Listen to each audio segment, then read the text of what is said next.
Assalamualaikum warahmatullahi wabarakatuh. Perkenalkan, nama saya Wirdasari dengan NIM A251220004 dari kelas C Program Studi Pendidikan Kimia. Baik, di sini saya akan menjelaskan mengenai hukum 3 termodinamika.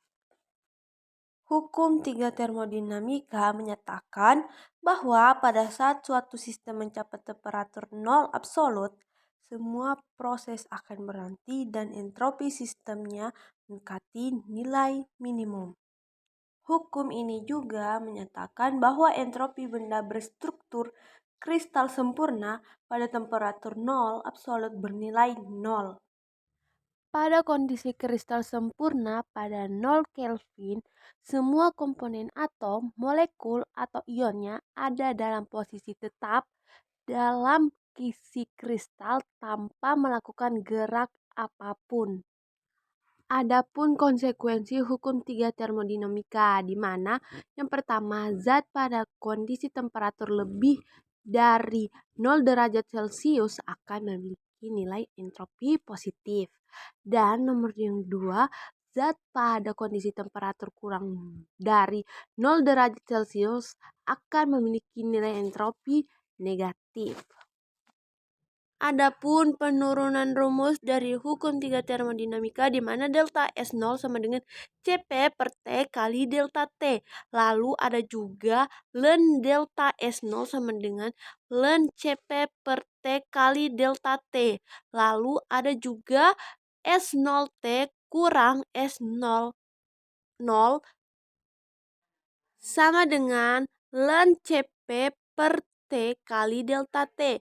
Lalu untuk menghitung seluruh jumlah entropi total menggunakan rumus S total sama dengan S1 tambah S2 tambah S3 tambah S4 dan tambah S5.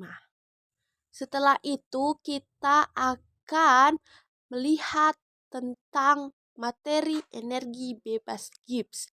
Energi bebas Gibbs didefinisikan dari 3 fungsi keadaan, diantaranya entalpi dengan lambang H, temperatur atau suhu dengan lambang T, dan entropi dengan lambang S. Adapun rumus dari energi bebas Gibbs yaitu delta G sama dengan delta H kurang T kali delta S. Delta S didapatkan dari delta S lingkungan tambah delta S sistem. Delta S sama dengan delta S lingkungan tambah delta S sistem harus lebih dari 0 untuk terjadinya reaksi spontan. Delta S lingkungan sama dengan min delta H sistem per T atau temperatur. Adapun penurunan rumus untuk mencari T kali delta S yaitu T delta S sama dengan delta S sistem kurang delta H sistem lebih dari 0. Diingat kembali bahwa delta H sama dengan Q untuk proses irreversible atau reversible. Dan T kali delta E sama dengan Q reversible. Jadi delta G sama dengan delta H kurang T kali delta S dapat diganti dengan Q kurang Q reversible.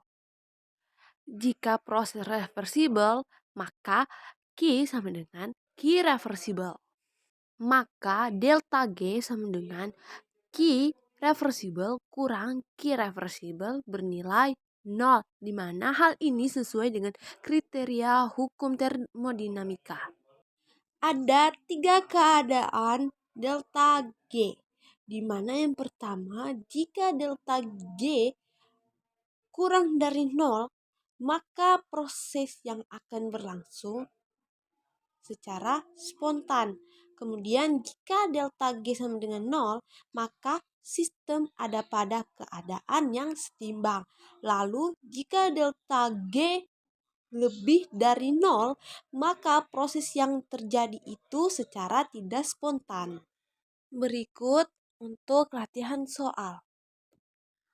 Untuk reaksi H2 tambah O2 menghasilkan H2O2 pada suhu 25 derajat Celcius, perubahan entalpi standar atau delta H0 reaksi di atas adalah min 187,78 kJ per mol.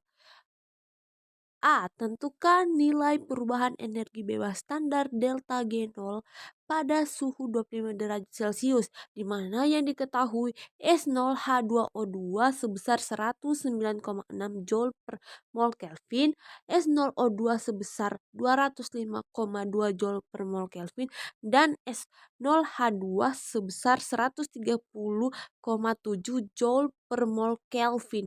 Kemudian bagian B, apakah reaksi berlangsung secara spontan pada suhu 25 derajat Celcius? Dan bagian terakhir itu C, tentukan juga nilai delta G0 pada suhu 50 derajat Celcius. Bagian A di mana delta G sama dengan delta H 0 kurang T kali delta S, di mana tadi sudah diketahui delta H-nya sebesar min 187 kJ per mol. Lalu dikurang dengan 298 Kelvin. Dari mana 298 Kelvin ini? Didapatkan dari 25 derajat Celcius ditambah 273 Kelvin.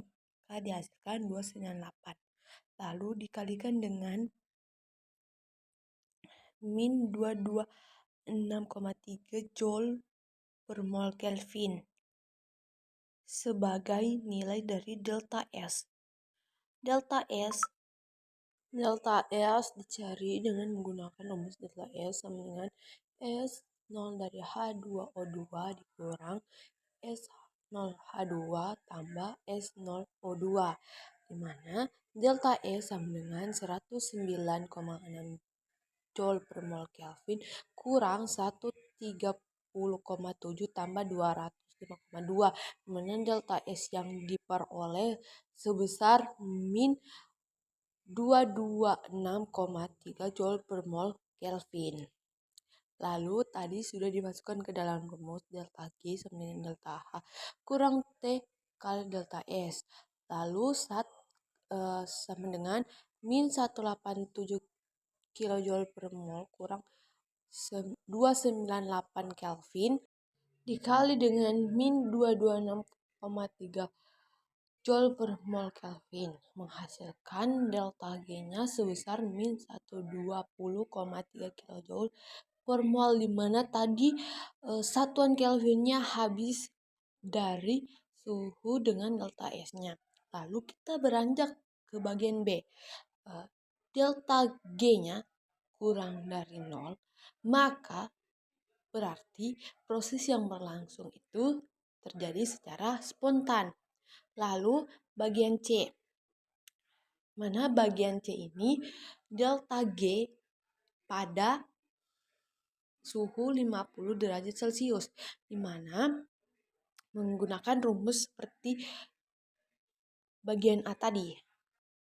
Delta G sama dengan delta H kurang T delta S, di mana hasilnya min 187,78 kali 10 pangkat 3 Joule per mol kurang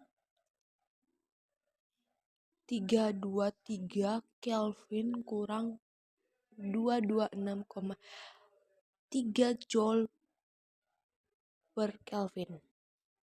Lalu delta G sama dengan min 114,7 kJ per mol, di mana tadi satuan Kelvinnya habis dari suhu dikurang dari delta S. Maka dapat disimpulkan bahwa delta G pada suhu 25 derajat Celcius sebesar min 120,3 kJ per mol yang berlangsung secara spontan. Kemudian delta G pada suhu 50 derajat Celcius sebesar min 114,7 kJ per mol. Ini juga berlangsung secara spontan. karena delta G-nya kurang dari 0. Sekian video dari saya. Terima kasih. Serta saya juga mohon maaf jika ada kekurangan dari saya.